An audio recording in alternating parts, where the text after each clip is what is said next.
Welcome to COMX-TV. We're your weekly guide to the comic book universe. Thanks for watching. I'm Mike Rizzo. And I'm Steve Przybyla. And each and every single week, we bring you the newest, hottest, up-to-date books out there. Previews, reviews. And today, we got a special interview and the grand opening of Zappers. Okay, this week we're bringing you all different books. I've got Real Deal, Strangers in Paradise, and Space Usagi. And I've got Predator Bad Blood, the X-Men Wedding Album, and Dr. Mirage. Okay, so stay tuned for this week's show.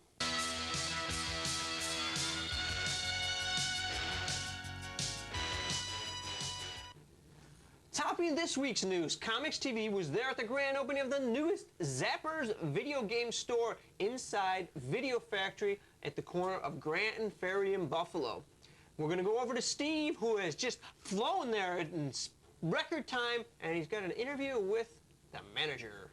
Promised. I'm here with Jordan, the store manager of Zappers. Hi, Jordan. Welcome to the show. Hi. A few questions. Sure. How many Zappers are there right now? There's 4 locations right now. We'll be opening 20 more locations, one every week through the summer. What's the hottest selling game out on the market right now? Well, the hottest selling game, of course, is NBA Jams. It's a basketball game featuring most of the popular NBA players. It allows you to do some spectacular dunks and slam dunks and everything. It's an incredible game. Cool. What is the future of virtual reality? Do you think it's going to come here to Buffalo? Oh, definitely, definitely. Sega's got a virtual reality coming out in the fall. It's absolutely incredible. It actually makes you feel like you're actually there participating in the game. You wear a helmet or a visor, and it allows you to be a part of the game by your hand movements and your leg movements. It's just like being inside the game. It's absolutely incredible. And Sega's bringing this out? Yes, it is. Sega is the leader right now. Cool. Tell us a little bit about the store. Well, the store is mainly set up for rentals. We rent games out. We also buy used games. You can apply that towards the purchase of a new game. If you do that, whatever I offer you, I'll mark it up 10%. Or we sell new games at a low price. We'll match anybody's prices in town. They just bring an ad in, and we'll hook them up. Cool. You can try any game out before renting or before buying. We have gameplay centers set up for our members. It's really a fun place to be. Cool. How do you hire people? Do they have to be qualified to play certain games? Sure do. They got to know everything about video games. So we'll ask them certain questions like what's the most popular football games out? And of course, it'd be Joe Montana 94 or John Madden 94. We just want them to be able to help customers out, help them find games. Okay. Well, that was Jordan, manager over at Zappers. 32 years after the cult classic trading card set debuted, Topps Comics announces a new Mars Attacks Invasion, this time as a 5-issue comic book series beginning in May 1994.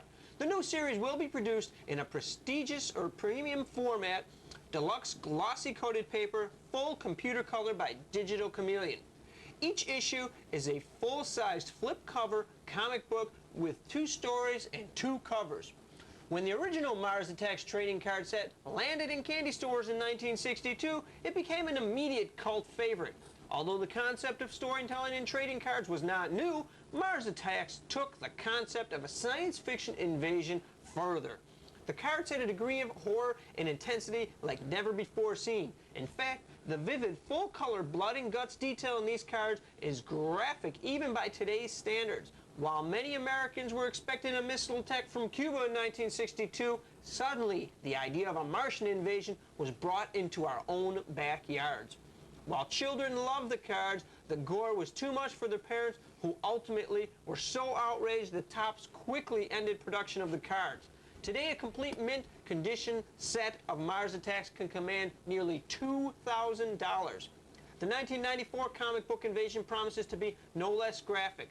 True to the spirit of the original comic card set, with a decidedly 90s sensibility, the main story delivers just what you'd expect and more. From the original systematic destruction of Earth's key cities to the deliberate activation of land-based nuclear missiles and the unleashing of biological warfare, fans will delight in the contemporary takes of classic plot twists.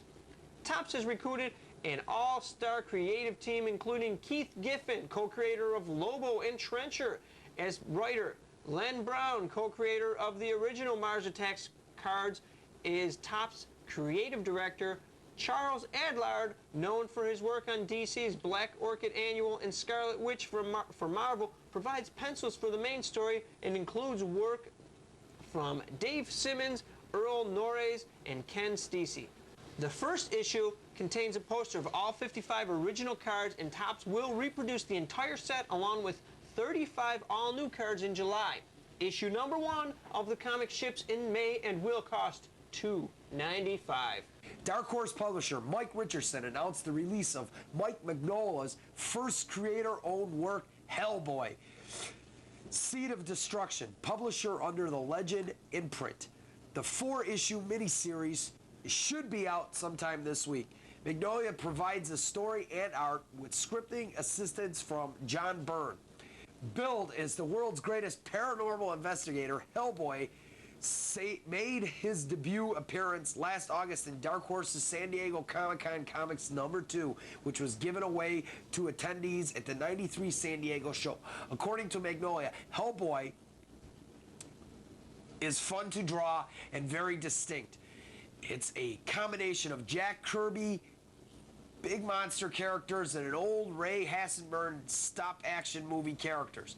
I don't think that there's any book out there like it, and that's part of the goal. It's actually a book I wish someone else was doing because it's a book I enjoy reading.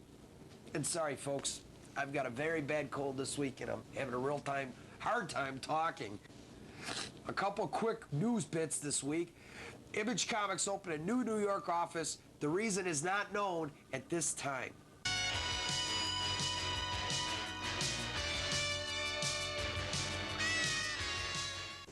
As you know, each and every week, we bring you 2 different segments. I do the mainstreams, and Michael does the independents and the small press reviews. Well, this week, I'm bringing you 2 good books. Predator, Bad Blood, #2 of 4, and the X-Men Wedding Album. For my first one this week, I'm doing Predator, Bad Blood, #2 of 4 by Dark Horse. Writer is Eric Dorkin. Artist is Derek Thompson, and inker is Chris Warner. The cost is $2.50.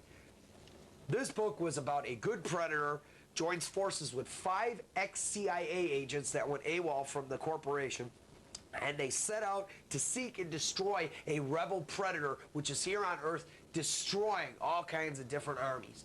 This one was very good. The story was very good. The dialogue was very good. The art was absolutely excellent this time.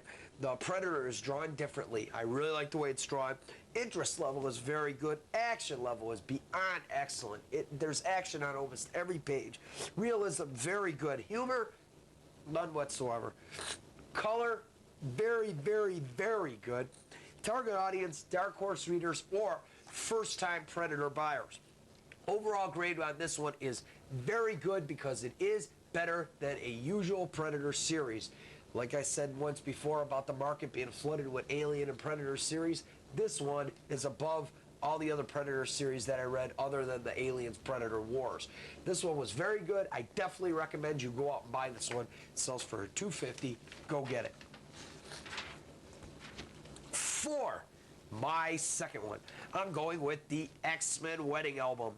This is a collector's issue, published by Marvel. Scott Lobdell is the writer.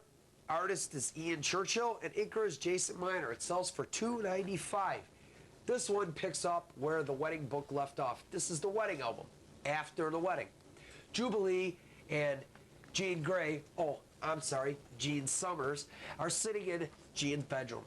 And Jubilee and her are talking, and they're bringing up old past secrets. Well, all of a sudden, Jean Grey's wedding dress comes, and she's got to have it boxed. And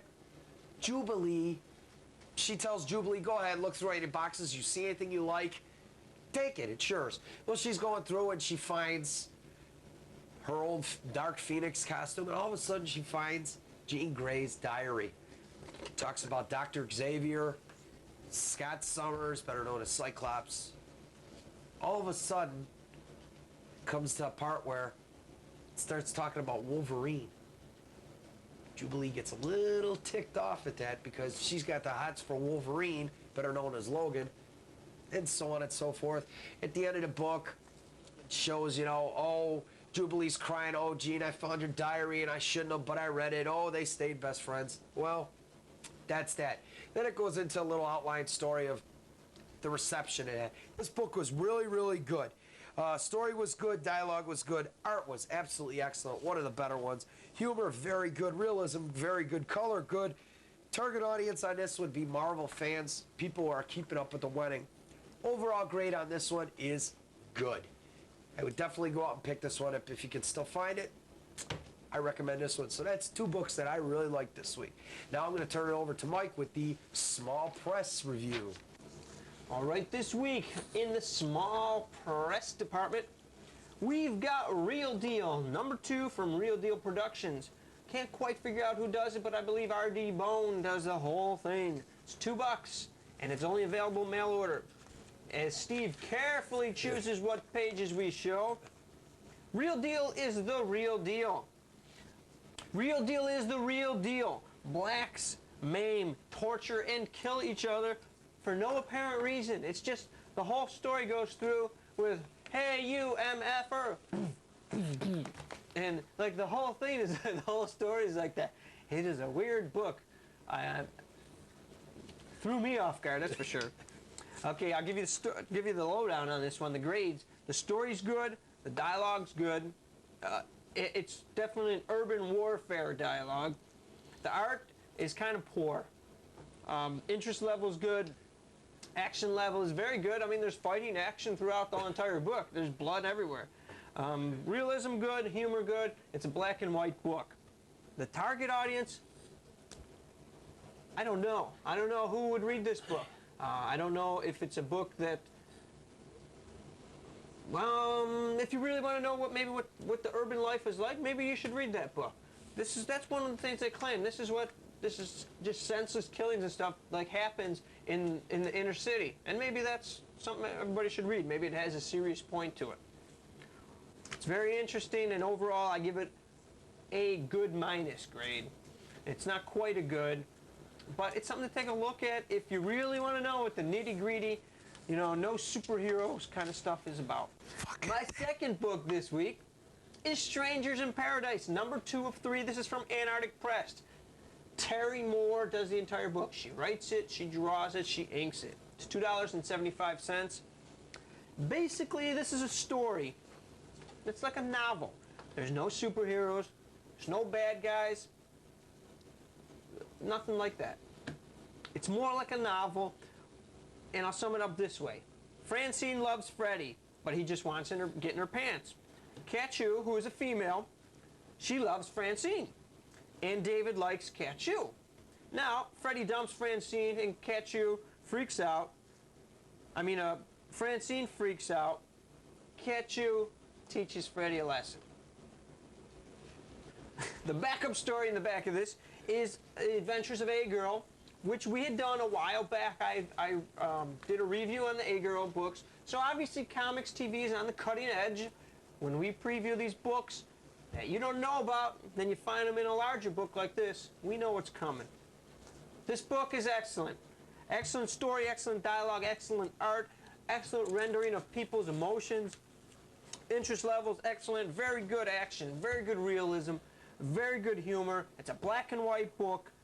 This is something that Love and Rockets fans, Omaha fans, people that read those adult alternative type books would definitely like.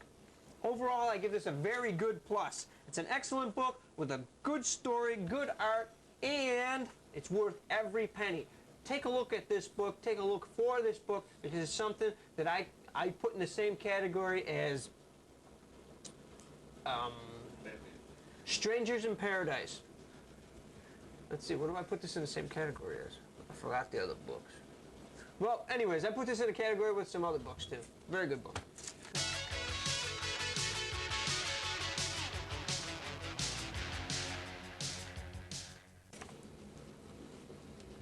This is Dual review. Each and every week, me and Mike review 2 books, and we decide whether we like them or we hate them. If we hate them, we shoot them. If you don't like them, we shoot you too. It's a very interesting segment of our program. This week, we have Space Usagi and Dr. Mirage. This week, we'll start with Space Usagi, which is Mike's book. Okay, as Steve said, this is Space Usagi. It's #2 from Mirage Publishing. Mirage puts out the Teenage Mutant Ninja Turtles. They're the very rich Kevin Eastman and Peter Laird. Stan Sakai is the creator, total, everything except for the colorist on this book. Cost is $2.75. Lord Nero is attempting to get the computer codes for Usagi's castle that was overrun by Nero. Meanwhile, Usagi and his counterparts break into the castle, preparing to take it back from Nero. Quick rundown on the story. The story is very good. Dialogue is very good. Art is excellent. Interest level, very good. Action level, very good. Realism, I guess it's good. If you want to classify it somehow, I guess you'd classify it as good. I'm not sure if there's really realism in a story with animals. Humor is good, and the color is excellent. Target audience, who would like this book? Kids, Usagi readers, because this is Space Usagi. This isn't Usagi. Take this book. This book combines great storytelling with great art to create a very readable book. It flows smoothly, and you get an understanding for the story after just a few pages. It's a bit pricey at $2.75, but I believe it's worth a look if you have the spare change. Now, Steve, what did you think? As for realism, where in the hell did you ever see a bunny with a samurai sword? Hey. It's no realism. All in all, the book wasn't that bad. I found it very amusing. It's drawn on a kid's level, though. It's not drawn on an adult level. Mm-hmm. It looks like if they transport these people into an animation, this is like what they would look like. Yeah, it's similar, very similar to the Turtles, as you've seen. Usagi's been on the Turtles a couple times. Like Mike said, for $2.95, you better have the spare change to go out and pick it up. I don't think I would make this a usual series that I'd pick up, but I guess it's not that bad. I'd give this one a thumbs up. Okay, for my review book this week, it's Dr. Mirage, #7 from Valiant. It sells for $2.50, and it has a very, very special laminated card on the inside. This one deals with Eclipse, a polar genetic being that's trying to kill Dr. Mirage.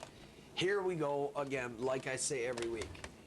This is another one of those money-making series. Dr. Mirage, this is the remake of Dr. Mirage. He's back. Of course, because they killed him off the first time, he's back again. Well, this one had some good points and it had some bad points in it. Some of the good points is his wife was like MacGyver. She could do anything with anything, plain and simple. But I found this book to drag out after a while. It got boring. It wasn't worth the money you pay for it. The story of this one was okay. The dialogue was okay, but like I said, after a while, you sort of got bored of reading it. Dr. Mirage, come up with a better costume, first of all, if you're going to try and make money. And come up with some names of new characters. Eclipse has got his own series out. I wouldn't recommend this one. This one, I would definitely pass on this one for the money. It's nice because Valiant's putting the cards in the books every week now, which is very nice, but I would pass on this one. And what did you think, Michael? Well, as Steve was mentioning about the cards, what Valiant is doing is they're putting the card in every single title during February. And what you can do is you can collect all 14 cards and you can trade them in for 6 chromium cards that aren't available anywhere else. So that's one good reason for picking up the Valiant titles this month. I've read Mirage for a few months, and the storyline is not bad, but I have to say this one took a downturn. Steve's got another point here. We're dragging on with the same storyline. How long can you drag on? It's like it's almost like Mighty Morphin Power Rangers. Every single story, every single episode is the same story with a different plot. They're trying to, whatever her name is, Morgana. They're trying to kill her off, or she's trying to kill them. It's the same story. I like every the way single she can episode. throw that spear, though, all the way from that planet down to Earth. But, well, anyways. But yeah, it's the same thing. This is the same thing. And it didn't even end. This story didn't even end. It ended up where Eclipso is laughing in his mind that they destroyed him, and quote unquote. So it's going to just continue Must say forever. the art is good and the basic storytelling is good. The dialogue is good, but the story I didn't like in this issue. No. Sorry. Thumbs down. See ya. So this week we had 2 thumbs up and 2 thumbs down on Dr. Mirage. So next week we have some more interesting, very, very interesting books to review.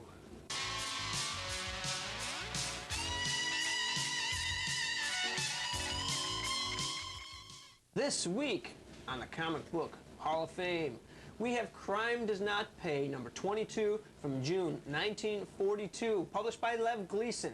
This was originally titled Silver Streak Comics from issues number 1 through 21. Aside from being the first crime comic, this title was the first of many to be deliberately targeted at the adult reader.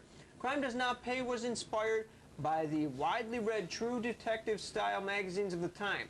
Implicit and unsavory subject matter in the context of what was popularly understood as publications for children assured the attention of and disapproval of Wortham and others. Established conventions of graphically depicted violence that would be exploited to the extreme in the horror comics of a decade later. Crime Does Not Pay is arguably the third most influential comic ever published after Action Comics and Superman. It was a belated trendsetter. Lev Gleason had the field all to himself for 6 years. Then, in 1948, the industry suffered a severe slump in sales. In desperation, publishers turned en masse to the formerly untapped crime market. This move was abetted in part by Gleason himself. In mid-1947, he began publishing circulation figures on the covers of Crime Does Not Pay, reporting sales of 5 million to 6 million copies, an astounding record for a comic periodical and an open invitation to imitation. Issue number 22 includes the origin and only appearance of the War Eagle. Chip Gardner began in this issue. Number 22 was Rebound in the complete book of true crime. In good condition, Crime Does Not Pay is worth $125. And in near mint condition, it is worth $750. That's it for the Comic Book Hall of Fame this week. Tune in next week as the Comic Book Hall of Fame brings you Captain America Comics number 1. If you have a book you would like to see and you feel should be in the Comic Book Hall of Fame, write to us. Tell us why, tell us what the book is, and we'll see about getting that book on the air.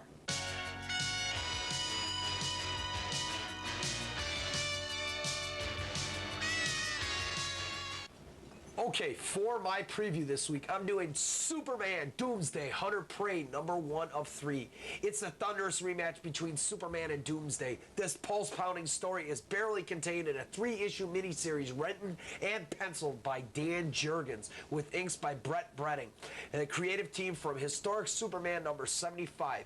1 year after the cyborg Superman hurled Doomsday's body into space, the real Superman is still haunted by the memories of his own death in a battle with this creature. Consumed by the knowledge that Doomsday is still out there and obsessed with penetrating the mystery of Doomsday origin, Superman sets out to find the monster and put an end to him once and for all. This one is coming out in April. My preview this week is Secret Weapons number 12 from Valiant. The new Secret Weapons team suffers its first casualty as Blank dies while the team fights to escape Blank Blank. In the heat of the battle, will Blank take the Blank Blank and help the young operatives survive their first deadly mission? With even Bloodshot leading them, can they Blank Blank before the Blank Blank Blank Blank Blank? Find out in this action-packed issue, shipping in May for $225.